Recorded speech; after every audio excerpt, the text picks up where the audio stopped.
कहीं न कहीं शक्तिहीनता अंदर प्रस्फुटित हो रही है आपकी, रावण के नहीं। रावण तो उस समाज में खड़ा होकर के विरोध प्रदर्शित कर रहा है, राजा जनक के निर्णय के विरोध में खड़ा है, अर्थात वो अपने आप को बड़ा राजा जनक से माना। अभी तो बड़े का विरोध कोई नहीं करता, और हमारा भी विरोध किसी ने किया नहीं। तुमने किया क्यों? क्योंकि रावण बाण महाभद्र, और किसी ने विरोध नहीं किया। मैंने राजा जनक की सभा में खड़ा होकर के अपनी बात को रखा, लेकिन किसी ने भी मेरी बात का विरोध नहीं किया, किसी ने।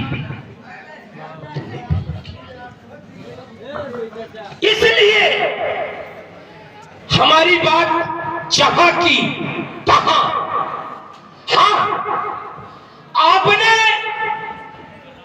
एक और बात जोड़ी। जिन तीन को तुमने सर्व सामर्थ्यवान माना, मैं एक घड़ी में, एक क्षण में, एक पल में, आपकी दृष्टि में ये सब होंगे क्योंकि आपको देवासुर संग्राम में उन लोगों ने पराजित किया, ठीक है। लेकिन एक दांव में तुम पैसा लेते, क्योंकि तुम्हें इनकी सामर्थ्य का बोध है, क्योंकि देवासुर संग्राम में आप लोग पराजित हुए, और हमने इनको पराजित किया है, इसलिए ये हमें सामर्थ्यवान नहीं लग रहा है। कैसे? रवि, शशि, पवन, वरुण, धनधारी, अग्निकाल, यम, सात। रावण के लिए ये कमरा था।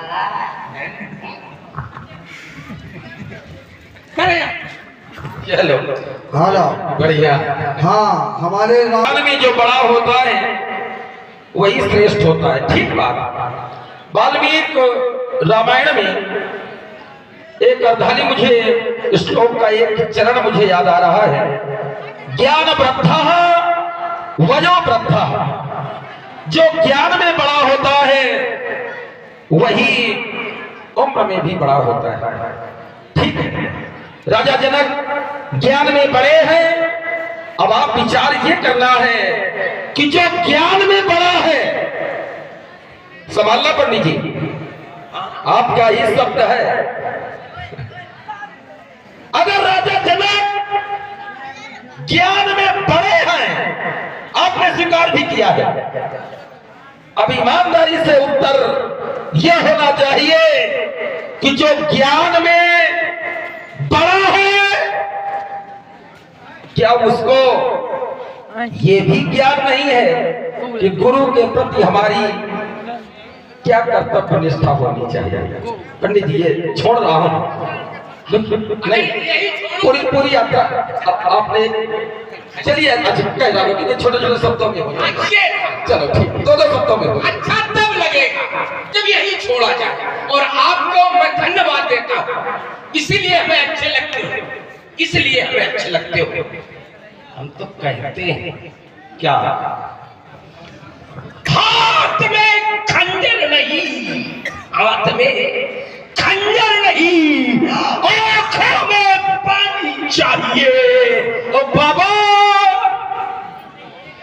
बाबा, मुझे दुश्मन भी खानदानी चाहिए, दुश्मन भी खानदानी चाहिए, इसलिए अच्छी लगती है बात। जहां चोट हो जाए फिर वही छोड़ दो, क्योंकि उत्तर अब आना चाहिए। हाँ, आपने कहा कि क्या राजा जनक जैसे ज्ञानी द्वारा भी त्रुटि हो सकती? अरे ज्ञानी द्वारा तो त्रुटि होती है, तभी तो विचारणी होता। अगर अज्ञानी त्रुटि करे तो विचारणी नहीं, जब ज्ञानी त्रुटि करता है तभी विचारणी होता है। अरे तुम खाली गुरु की निष्ठा पर मैंने प्रश्न चिन्ह खड़ा किया तो तुम परेशान हो गए। एक ज्ञानी ने तो अपने आराध को भी भले बुरे शब्दों का प्रयोग करके अपमानित किया। ज्ञानी एक ही शब्द में उत्तर है, भले भवन तय पायन दीना पाओगे फल आपन कीना। अपने आराध तक को ललकार रहा है ज्ञानी वह ही तो अपने गुरु के आयुध का खंडन करा रहे हैं। अरे जो बंसे ऐसे आए थे कि तुम प्रशस्ति गा रहे, देखिए तुम प्रशस्ति गा, बंसे जहां से शुरुआत, इस पंथ की जहां शुरुआत नीम अपने गुरु ही तो साथ दे देंगे। जिस गुरु के लिए यही सनातन धर्मावलंबी क्या कहते हैं, या तन विष की बेलरी गुरु अमृत की खान, शीश दिए जो गुरु मिले तो भी सस्ता, और वही गुरु का साप दे रहे। अल्प विराम चलिए, आपने कहा कि ज्ञानी के द्वारा ही तो त्रुटियां होती हैं। उदाहरण भी आपने दिया, एक ऐसे ज्ञानी का उदाहरण आपने दिया, हृदय से साधुवाद है, जिसे कहा जाता है नारम ज्ञानम ददाति इति नारदः, नारद वचन सदा सुचि साचा।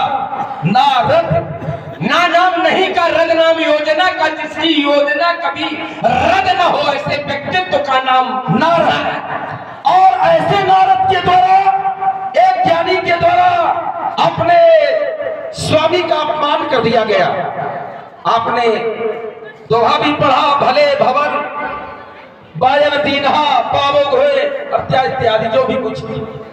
चलिए, उसके नीचे एक अर्धाली है कि जब वो परमात्मा ने जब हरि माया दूर निवारी नहीं था रमान राजकुमारी, और उस समय जब नारद विकल होकर के नारायण के चरणों में गिरे, तो उस समय की अर्धाली आपने नहीं पढ़ी। नारद ने कहा मेरे द्वारा आग का अपमान हो गया, तो परमात्मा ने कहा मम इच्छा कहे दीन दयाला, जब हो जाए शंकर सतनामा हुई है हृदय तुरंत। परमात्मा की इच्छा से। अब प्रश्न यहाँ ये खड़ा होता है कि ज्ञानी के हृदय में अपने इष्ट के प्रति ऐसी भावना क्यों जगी? उसके लिए एक परमात्मा ने गीता में कहा, क्रोधात् भवति सम्मोहा, सम्मोहा स्मृति विभ्रमः, स्मृति भ्रंशात् बुद्धिनाशो, बुद्धिनाशात् प्रणश्यति। जब ज्ञानी क्रोध की अति जब ज्ञानी के जीवन में, लोभ की अति जब ज्ञानी के जीवन में, काम की अति जब ज्ञानी के जीवन में, तो महाराज वो ज्ञानी भी विवेक से शून्य हो जाता है। तो यहाँ दो रास्ते हैं, एक तो मम इच्छा, परमात्मा की इच्छा, और नारद जैसे ज्ञानी ने ऐसा किया। तो क्या राजा जनक ने भी कुछ ऐसा ही किया है? क्या उसकी भी बुद्धि शून्य हो गई है? क्या वो काम के वशीभूत हो गया? क्या वो लोभ के वशीभूत हो गया? अगर आप ज्ञानी की तुलना में, नारद की तुलना में जनक को बिठा रहे हो, तो राजा जनक की स्थिति क्या उस नारद से जोड़ना चाहते हो? क्या वही स्थिति है? आपने कहा मैंने देवताओं को जीता, बढ़िया, तुमने सबको जीता, पर एक को नहीं जीत पाए जो सबसे कमजोर है। सबको जीता, वरुण कुबेर इत्यादि जो भी चौपाई पढ़ते हैं, बढ़िया पढ़ तो बढ़िया लेते हैं। बोले वरुण को जीता, कुबेर को जीता, यम को जीता, जल को जीता, सबको जीता, एक को नहीं जीता। कामादि दोष, काम को अगर जीत लेते तो अब तक वास्तव में विजेता घोषित हो जाते। एक देवता का जीते नहीं पाए, दुनिया में ढिढोरा पीटे, हम सबका, हम सबका, हम सबका। तो अगर ज्ञानी के द्वारा कोई अपराध आपको लग रहा है तो वहां की स्थिति अलग है। यहाँ जो आप दोष दर्शन राजा जनक की कर रहे हैं, ये अनुचित है। पंडित जी, अल्प विराम। अब आप अपना चिंतन प्रस्तुत करो। बढ़िया बढ़िया कुछ देव, आज कमजोर कैसे पड़ी गए, कल फिरा गए का समाज देख कर ये माँ अच्छा बताओ, नहीं बहुत कमजोर पड़े जा रहे हो। अब भाई आपको चोटे तो भाई उत्तर नहीं आपको भाई इसमें उत्तर करो कि अगर क्या राज ये गुरुआयुध है और गुरुआयुध का खंडन हो रहा है तो गड़बड़ है और ज्ञानी है तो ये क्यों भाई चिंतन तो यहाँ हुए तो मैंने आपने कहा अब ये कह दिया जाए कि क्या ज्ञानी अपराध कर सकता और मैंने उदाहरण दिए क्या किया। अब तुम इस समय ढूंढ के लाओ कि ये अपराध कोटि में नहीं है, ये अपराध कोटि में नहीं है, ये ढूंढ के लाओ। मैंने कहा था कि बड़े बड़ाई सब करें, ये ढूंढ के लाओ कि यहाँ बड़प्पन के कारण विरोध नहीं हो रहा है, समर्थन हो रहा है तो बड़प्पन के कारण नहीं हो रहा है, वरन इनका कार्य श्रद्धा से युक्त है। हम तुम्हारी बात मान ले, ये कमजोर बताइए, अब ये कमजोर बताइए तो फिर जोरदार के बताइए, तो इसे समझ में नहीं आ रहा। आखिर फिर समाज में एक बार कि आखिर जो गुरु के प्रति ये निष्ठा व्यक्त करते हैं तो गुरुआयुध के प्रति ये भाव क्यों। एक बात आप कह रहे थे, एक आरोप हमारे ऊपर लगाया था, सबको जीता काम को नहीं जीता, काम को नहीं जीता। अगर रावण भी काम को जीत लेगा, जरा देखें ये बिल्कुल नया मौलिक चिंतन, अगर रावण भी काम को जीत लेगा तो रावण रह जाएगा, क्योंकि काम को जीत कौन सकता, काम को कौन जीत सकता है, जो राम का दास होगा, और जो राम का दास होगा वो रावण नहीं होगा, क्योंकि जो रावण राम का विरोधी होगा। देखो जरा देख तो देखो, जहां राम तहाँ काम नहीं, राम को कौन जीत सकता, जो राम की शरण में जाएगा। हेलो, हाँ हमारे और स्वाति श्रेय बिल्कुल बढ़िया मौलिक चिंतन। जिस समय भगवान शंकर पर काम ने अपना प्रहार करना शुरू किया, स्थिति क्या हुई,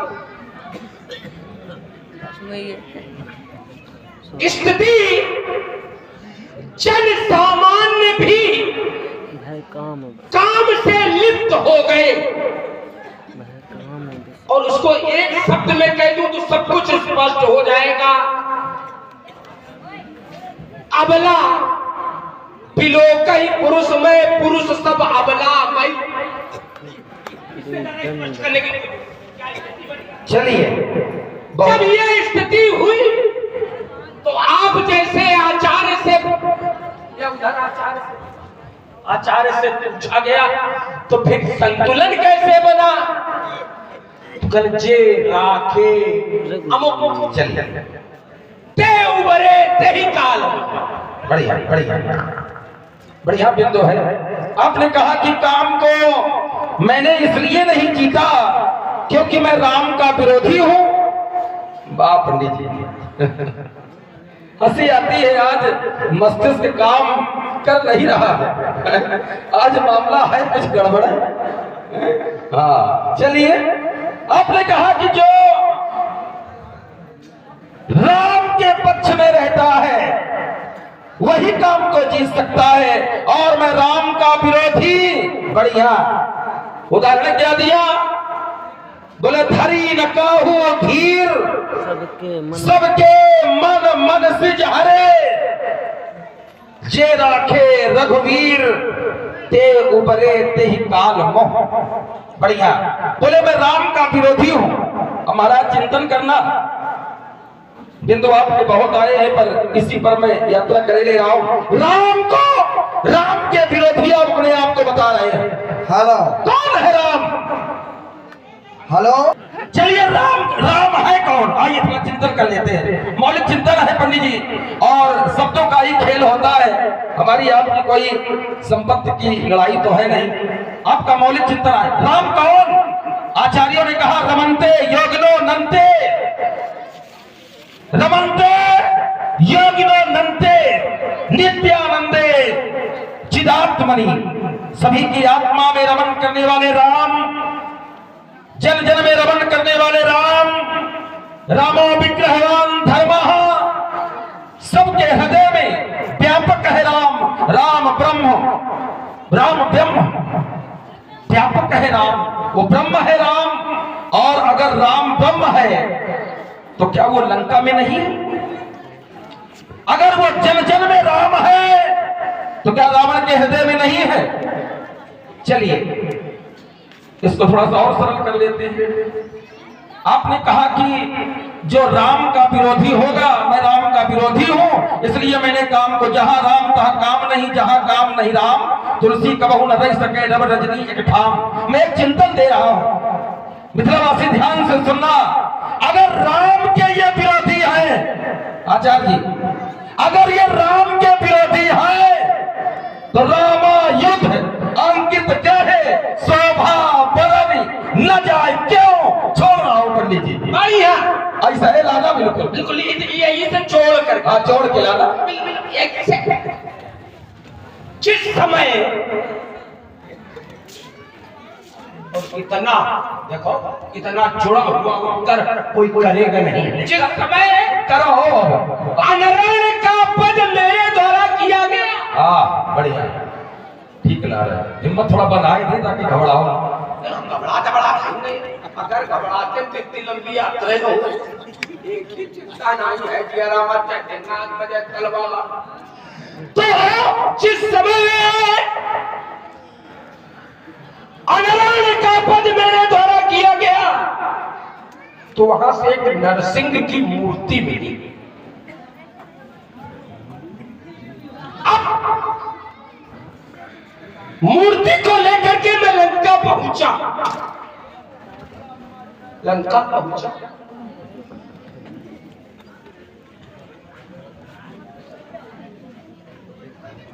हमारे आराध्य देव भगवान शंकर ने स्वप्न में मुझे बताया कि इस मूर्ति का पूजन अगर तुम्हारे राज्य में नहीं हुआ तो तुम्हारा राज्य नष्ट हो जाएगा। जब तक इस मूर्ति का पूजन होता रहेगा, जिस राज्य में भी रहेगी, इसे कोई नष्ट नहीं कर सकता। परिणाम स्वरूप मुझे विभीषण को उसे देना पड़ा। और ये हमारा भ्रातृत्व प्रेम का विश्व में दूसरा उदाहरण नहीं मिलेगा। भ्रातृत्व प्रेम जेख्यार भाई दुश्मन की माला घुमावे, भाई का तुम स्वीकार कर सकता ना। और वो लंका में सम्मान रह रहा। कारण तो ये रामायुध अंकित इसलिए। एक बात, दूसरी बात, क्योंकि जिस समय हमने तपस्या की थी, हमारे सामने ही उसने भक्ति मांगी थी, हमने शक्ति मांगी थी, और एक भाई ने हमारे निद्रासन मांगा था। तब भी सम्मान उसे मैंने लंका में रखा था जब वो भक्ति मांगा था उससे। और ये कार्य होने पर उसे हमने स्वतंत्र कर दिया कि तुम पूजन पाठ करो, तुम चक्कर बना। एक बात रुक जा, छोटे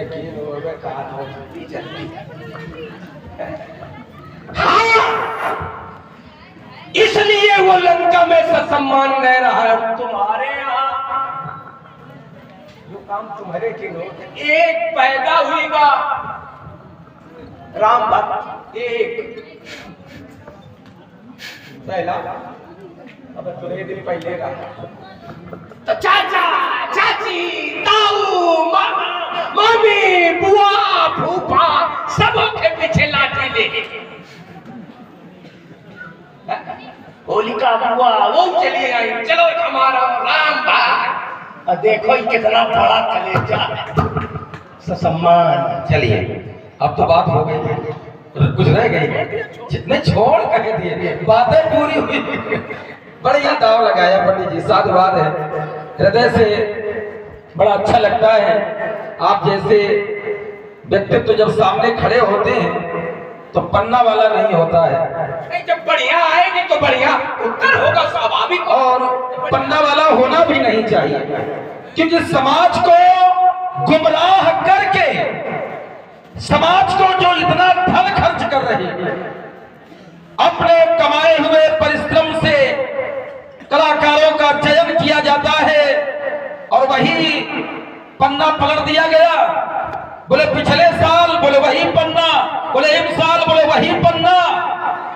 तो क्या पन्ना के लिए इतना धन खर्चा होता है? जब पन्ने के लिए धन खर्चा होता है तो आराम से यंत्र ले आओ सामने और आराम से सुनी लो, पन्ना ना हो। आपने कहा अनरण्य को मैं जीतने के लिए गया, हाँ गया, ठीक बात। अनरण्य कौन है? रघुवंशी। कौन है ये अनरण्य?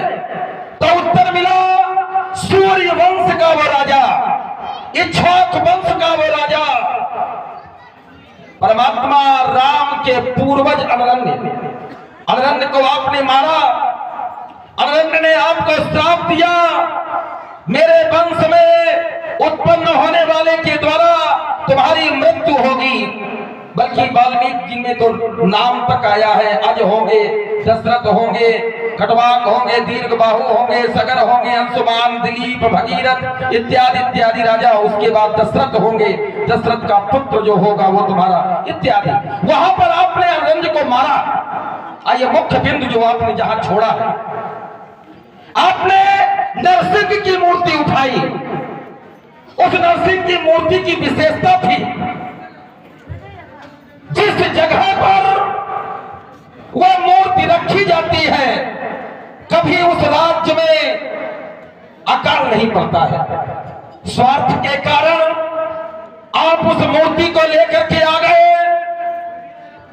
महात्माओं के द्वारा विचार किया गया रावण के राज्य में कभी अकाल नहीं पड़ेगा, तो निर्णय लिया गया कि नरसिंह को एक वरदान भी है। कौन सा वरदान है? बोले ये मूर्ति जहां रखी जाएगी वहां अकाल नहीं पड़ेगा, पर अगर मूर्ति की पूजा बंद करा दी जाएगी तो विनाश कर देगी। यह है मुख्य बात। मीठ मीठ कप कड़ू कड़ू थू, मतलब की छाते हो। सोचो सामने वाला तो कुछ जनता नहीं है, कुछ नहीं जाने सामने। ये थी मुख्य बात, तुम्हारी मजबूरी थी। चलिए एक चोट और कर रहा हूं। हला रुक जाओ, बहुत रुक जाओ, बहुत बोए हो, अब रुक जाओ, बहुत बोए हो। हमारे परिवार पर अड़चन लगाए, बुआ, दादी, फूफा, चाची, चाचा, यही शब्द तो सुने सुने कान इनके पक भी रहा है। तब सोचने करो नाहर का सामने खड़ा किया जाए, ये दादा, चाची, मामा, फूफा ये सब बंद हो गया।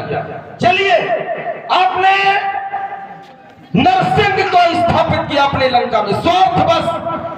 अगर आप पूजन न करवाते तो विनाश कर देती वो मूर्ति। अब ईमानदारी से निर्णय करना, रामायुध अंकित ग्रह शोभा बरन न जाए, नव तुलसिका वृंदता देख हरस अमुख। विषय आगे का।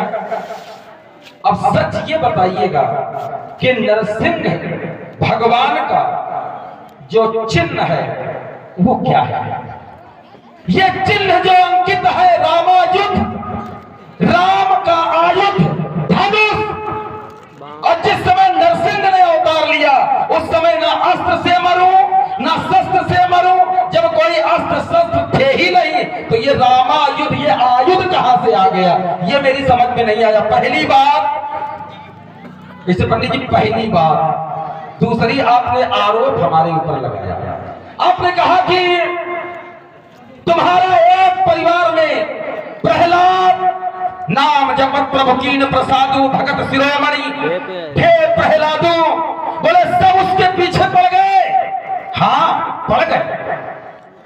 पड़ गए, क्योंकि हिरण्यकश्यप की घोषणा थी, यत्र यत्र तुजा गावो, जहां जहां भी ब्राह्मण गौ यज्ञ संत सबको नष्ट करना है और मेरे शत्रु का कोई नाम न ले। कभी कभी भय के कारण व्यक्ति अधर्मी का साथ दे देता है, भय के कारण। यह सच है कि वो अधर्मी है, पर भय होता है साथ दे देता है, और स्थिति यही बनी। पर ईमानदारी से बताओ, क्या धर्म को मिटा पाए? आपने कहा जय विद होए धर्म निर्मूला, क्या धर्म को मिटा पाए? सत्य परेशान होता है, सत्य परेशान होता है, पर कभी पराजित नहीं होता है। तो जीत वहां उनकी नहीं हुई, बुआ फूफा चाचा ताऊ ये सब समाप्त हो गए, उसकी जीत हुई। आज भी नाम जपत प्रभु कीन प्रसादो, तो भगत शिरोमणि। अब कहो पंडित जी तबीयत कैसी? देख लो धुक शुरू, थोड़ा तो कान लगा लो। हाँ ठीक नहीं, अब सही है। नाटक बहुत करा। चलिए, कह रहे हैं कि आपने अपने स्वार्थ के लिए, मूल विषय पे आ जाए, आपने उसका सब कुछ कर दिया है, हम उसको संक्षेपीकरण में उत्तर कर रहे हैं कि स्वार्थ के वशीभूत निस्वार्थ कौन करता है? स्वार्थ लाभ करे सब, सूर नर मुनि। अगर रावण स्वार्थ में नरसिंह की पूजा करवा रहा है तो क्या गड़बड़ कर रहा है? तुम्हारी का?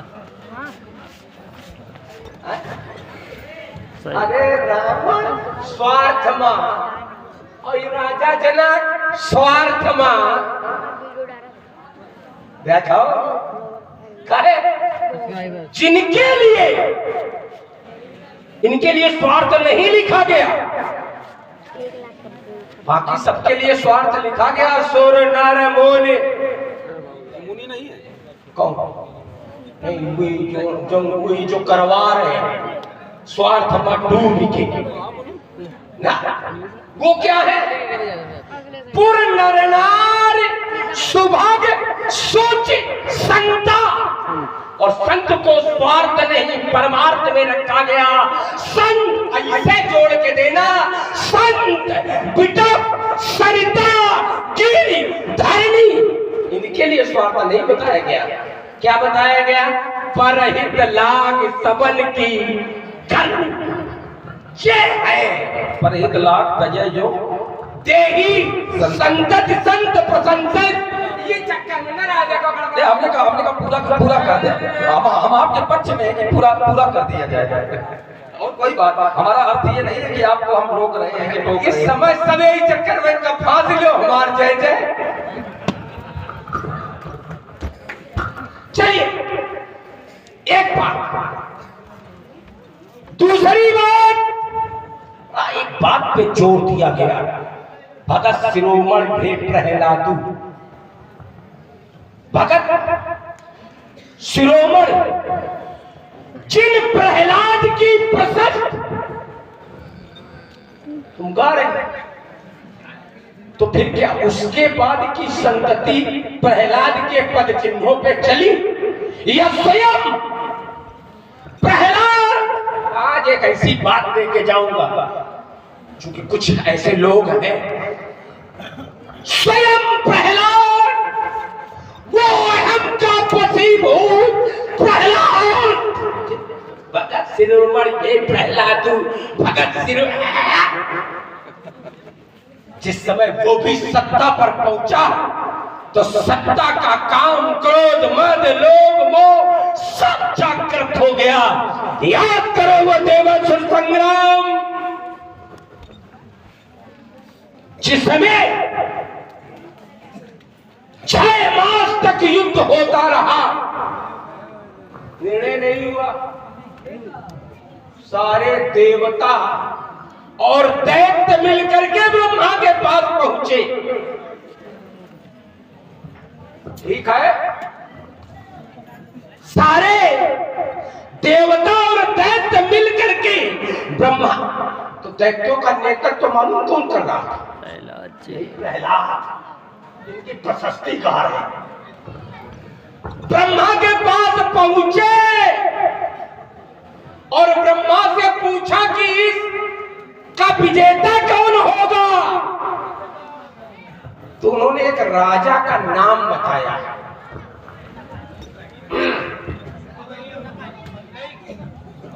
बात तुम्हारे यहाँ की है, इसलिए ये चोट। एक राजा का नाम बताया कि चैन के पक्ष से, जिस भी पक्ष से वो युद्ध करेंगे,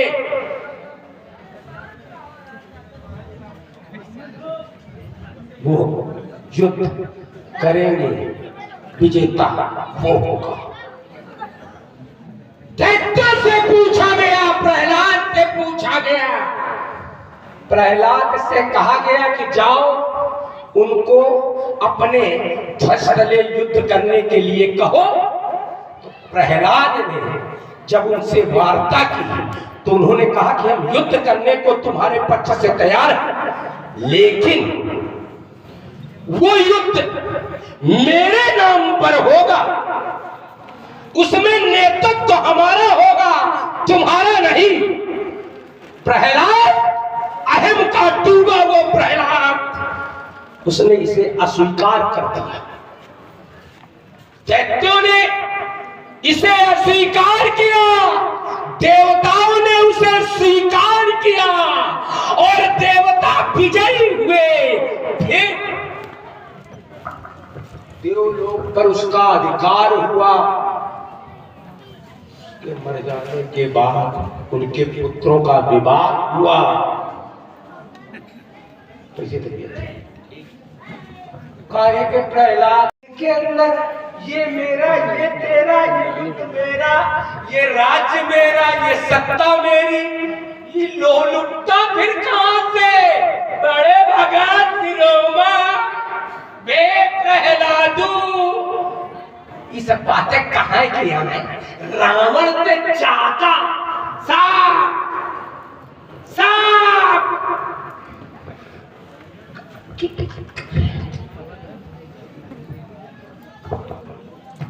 चलिए, बढ़िया।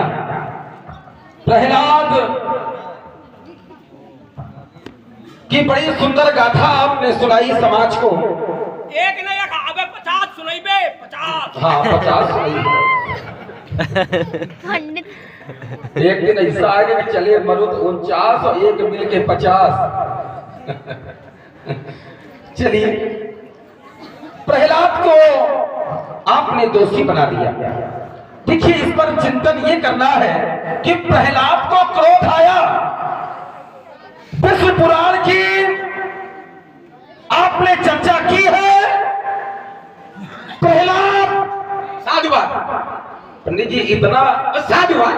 देखिए, इतनी ईमानदारी से कोई राजा इतनी ईमानदारी के विरोध में खड़े होकर तुम्हारी बात को साधुवाद देते नहीं। आपने एक परखी लगाई थी, आपको ये लगा कि देखे भाई, देखो इसी क्षेत्र के महारथ हासिल, बाकी में परखी कहने। देखिए, महारथ हासिल नहीं है, क्योंकि ज्ञान अखंड एक, वो एक ही है जो अखंड ज्ञान है। और हम सब लोग तो कहीं एक बूंद मिल जाए ईश्वर कृपा से। देखिए, प्रहलाद को क्रोध आया और जिस नारायण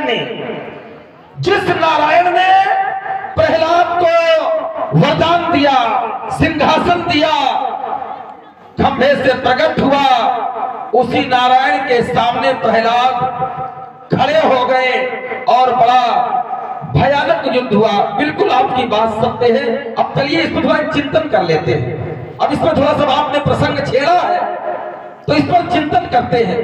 देखिए, परमात्मा की प्राप्ति होने के बाद भी क्रोध का जन्म होता है। परमात्मा की प्राप्ति होने के बाद भी क्रोध का जन्म होता है। और जब व्यक्ति को क्रोध हृदय में जब व्याप्त होता है तो विवेक शून्य क्रोध कर देता है। सामने ये समझ में नहीं आता हमारा पिता है, हमारा परम पिता है, हमारा स्वजन है, हमारे संबंधी। इस पर चिंतन एक मैं आपको दे रहा हूं। आपने कहा पहली बार मैं कुछ दे के जाऊंगा मिथिला को, तो पहली बार मैं भी कुछ दे करके जाऊंगा मिथिला को। क्रोध आना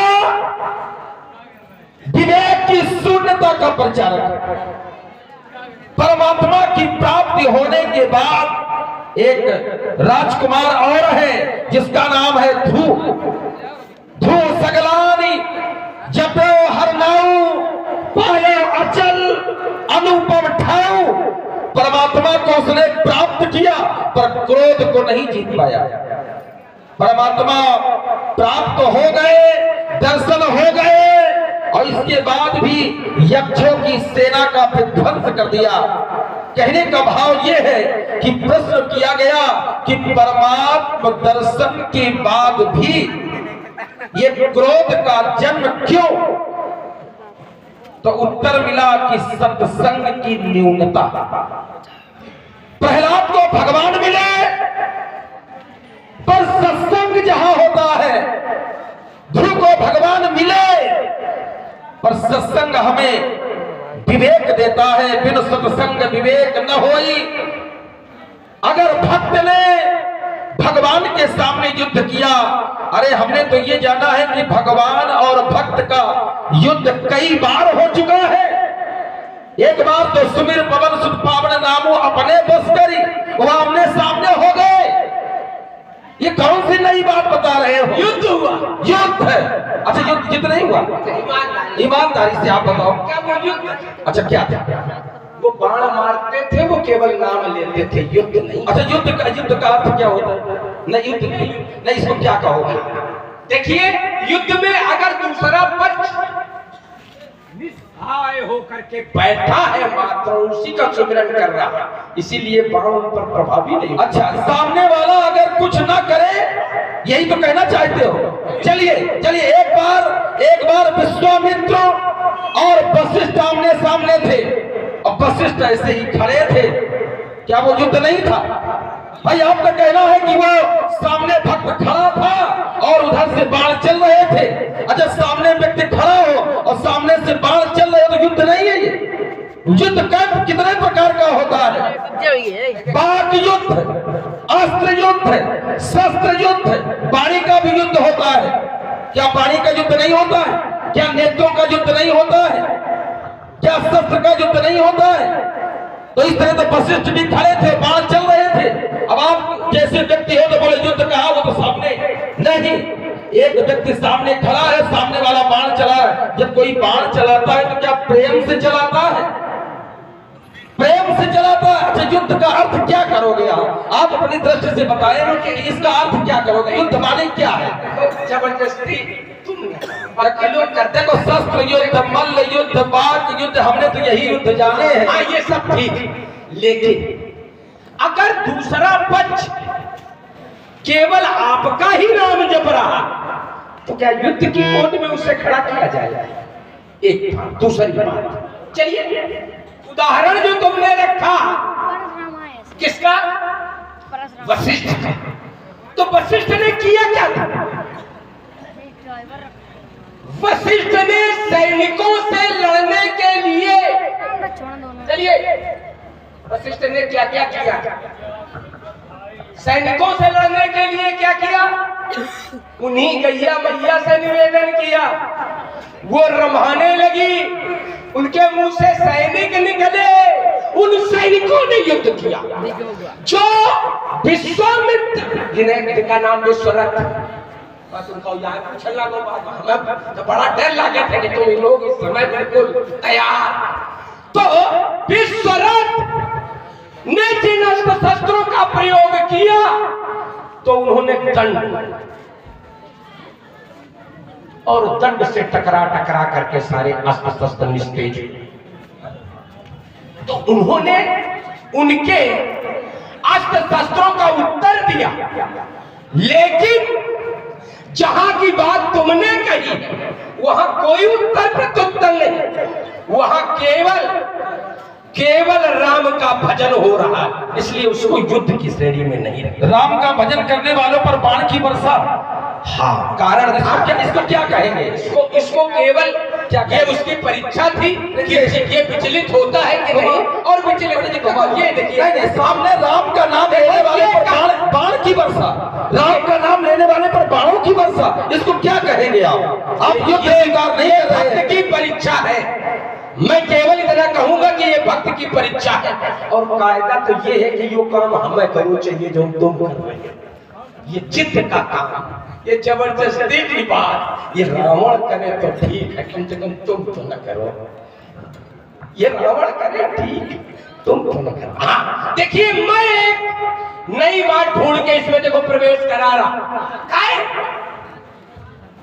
एक बात बताओ, बड़ी प्रशस्ति अभी गा रहे थे वो वाल्मीकि रामायण में बड़े नाम लिखे हैं, रघु फलाने ढिमाके दईमाने, हाँ तमाम नाम तुम बता जा रहे हो, हम उनके नाम तक नहीं ले सकते। तो ये सब कहाँ चले गए उस समय जब वशिष्ठ पर चढ़ाई हो रही, गुरु पर चढ़ाई हुई रही, इनका लड़ो चाहिए, गैया से प्रार्थना करें कि का जरूरी है, ये तो फिर उनके ऊपर गुरु के प्रति निष्ठा पर प्रश्न चिन्ह खड़ा हो रहा है। ये बात सही है। शंकर और विष्णु में युद्ध होने लगा, कितने देवताओं ने साथ दिया था? किसी ने नहीं। फिर दो महापुरुष आमने सामने हैं तो कौन साथ देगा? जब दोनों सक्षम हैं, इसको छोड़ो। इस समय रावण बाण महाभट, कौन तीसरा है जो खड़ा हो जाए? भट, सुभट, उद्भट, महाभट सब बैठे है कोई तीसरा? बाकी युद्ध चल रहा है, तो यही स्थिति दोनों सामर्थ्यवान, वशिष्ठ और विश्वामित्र दोनों सामर्थ्यवान, ठीक बलम क्षत्रिय बलम ब्रह्म तेजो बलम बलम, एक ब्रह्म दंडेना सर्वदंड हतो। जहां पर एक दंड मात्र कार्य कर रहा है, समस्त अस्त्र शस्त्र निष्फल हो रहे हैं, और जब ये बात शिष्य जान रहे हैं कि हमारे गुरु खुद सामर्थ्यवान है, हमें जरूरत एक दंडवत काम चल रहा है, जब एक डंडा से काम चल रहा है तो जरूरत क्या है उन शिष्य का जाए? एक बात बढ़िया शत्रुपक्ष अगर हमारी सीमा में प्रवेश कर रहा तो राजा का नेतृत्व। देखिए ये गलत आरोप नहीं, आरोप गलत। विश्वामित्र को शत्रु पक्ष और नगर में प्रवेश, विश्वामित्र जैसा राजा, पंडित जी विश्वामित्र, हाँ राजा कोई साधारण व्यक्तित्व है? तो फिर यही तो बात है कि इसका सीधा अर्थ ये हुआ कि साधारण हो कि रघुवंशी भात पराज, चूंकि विश्वामित्र जैसा राजा था, ये बढ़िया, ये नहीं कर वही लड़े, ये बढ़िया बात। चलो समय का संकेत हुआ, हमने समय देखो, ऐसा थोड़ा ही घड़ी पकड़े खाली हमने के लिए, हमें यो बताने की जरूरत थोड़ा ना, यो तो हम जाने का तुम सवेरे कर दिया गौ का कहा है बंद हुई गई ना, पानी जब बंद हो जाए तो अपन रास्ता पकड़ो, काहे काम छाया ले ठाड़ तू देगा चापे बाल पिछला भी महाराज 7 बार सुंदर वाला जाएगा, चलने लेकर पर विसाची ना जा सके, बहुत जजमान का जाएगा, छक्के की चंदा फेरी तो शत्रु के रक्त का नाला भूधर जाते, ये मैदानी समय से शीश थपड़ाते हैं, धीर बन जाते, अधीर देखते ही दृश्य, ये नरकी कहे क्या, ये देव दानव से कहते हैं, अवधेश होते मानियों के, ये चूर मान शक्तिमान शत्रु के समूह भय खाते, सामने ना आते, ये दूर से ही दूर जाते भाग, अगर कहीं बाणेश के नैन तल जाते हैं, या तो उठा ले, क्यों नहीं विवाद नहीं करते, 20 हाथ 1000 हाथ हमारे करेगा शस्त्र उठाए फायदे नहीं, 20 हाथ ले 1000 हाथ का खड़ा है बात, जरूरतें नहीं, हो जरूरत तो बताओ, उठा ले। ये 20 हाथ वाले का जब अत्याचार हुआ, 1000 हाथ वाला क्या कर रहा है? चूड़ी पहन रहा है। यही बात है। आज विरोध कर रहे हो, अब तक कहाँ रहा? देखिए, गिर सर सिंधु भार नहीं मोई और जस मोहि करूं एक पर द्रोही, एक अधर्मी, एक 100 सज्जनों पर भारी है। तुम क्या कर रहे हो? आज कथा बाँच रहे हो, बड़ी बातें सुना रहे, बड़े धर्म की चर्चा कर रहे हो, तो कचूरी पहने बैठ रहे। ये करूंगा नाथ तेरे मस्तक पर चौक बनकर मैं हल्का बड़ा प्यारा पीऊंगा भक्त बनकर मैं। ये तो सदिष्ट उठेंगे, ये बंधक देश कांपेंगे। हिमालय हो धरा सही करो चुप, मेरे पुत्र की शक्ति अलौकिक है।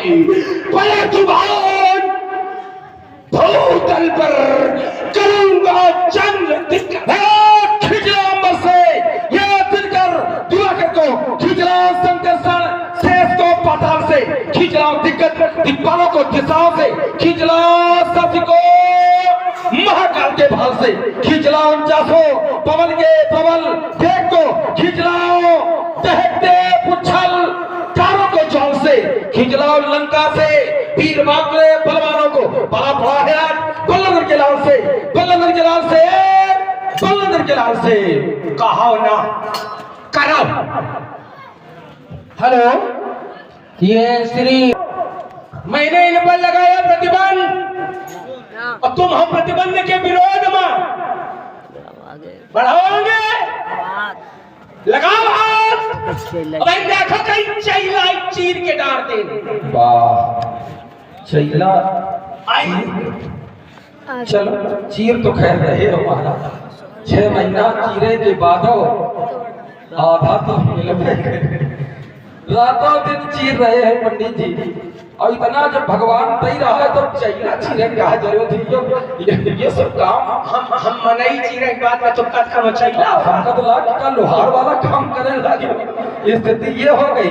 चले एक बार प्रेमी सज्जनों दोनों हाथ उठाए, सुख पाता रहा जो सदा जग में, उसे आखिर में तो पाना पड़ा, पछताया नहीं जो कभी भी कहीं, उसे अंत समय पछताना पड़ा। कोई फूल न बाग में ऐसा खिला, खिल के न जिसे मुरझाना पड़ा, विधि का ये अटल विधान रहा, जिसे आना पड़ा उसे जाना पड़ा। जन्म लेकर यहाँ कौन मरता नहीं। बढ़िया बात कही थी, इसका उत्तर बढ़िया बात। लोग समर्थन नहीं करते, हम आपकी बात को समर्थन करते हैं। जन्म लेकर यहाँ कौन मरता नहीं, बिना मरने से मिलती अमरता। कोई आता यहाँ, कोई जाता वहां, नाम कोई कोई ही कमाता यहाँ। कर्म करते सभी सबे भागवत पाँच रहे, कर्म करते सभी कौन करता नहीं, बिना मरने से मिलती अमरता। आपने कहा कि परहित की पीड़ा, विषय ये महत्वपूर्ण है। सह के परहित की पीड़ा रहा जो मगन, आज दुनिया करेगी इन्हीं को नमन। नाम इनका अच्छे स्वरूपाय जटा धराए, पिनाक हंसलाए सनातनाए। बहुत दिनों तक यही कहा जाएगा। दूसरी बात तो नाम उसका मिटाए से मिटता नहीं, बिना मरने से मिटती अमरता। देखिए आपने कहा कि कोई यहाँ से जाता है, जाता कोई नहीं है आचार्य जी, जाते नहीं है कोई भी, दुनिया से दूर चलकर मिलते हैं सब यहाँ पर कपड़े बदल बदल कर। वासांस जीर्णानि यथा विहाय नवानि गृह्णाति नरो पराणि तथा शरीराणि विहाय जीर्णा नन्यानि संयाति नवानि देहि। ऐसा थोड़ा ना, मतलब आपका फिर से शुरू करेंगे निर्माण, तो फिर से शुरू करेंगे आप। और एक संग तो ऐसे हुए करेंगे समय सामने हो और धनुष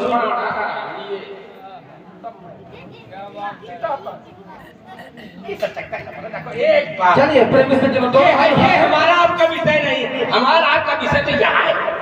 खट खट खट खट खट खट देगा बाजा चलाई चपक चपक तलवार। एक ही खातिर हम आप जाने जाए, बस दोनों हाथ उठाकर बड़ी श्रद्धा और भक्त के साथ जय घोष करे। सबको भगवान शंकर की सौगंध है। रात भर खूब आपस में बातचीत हो।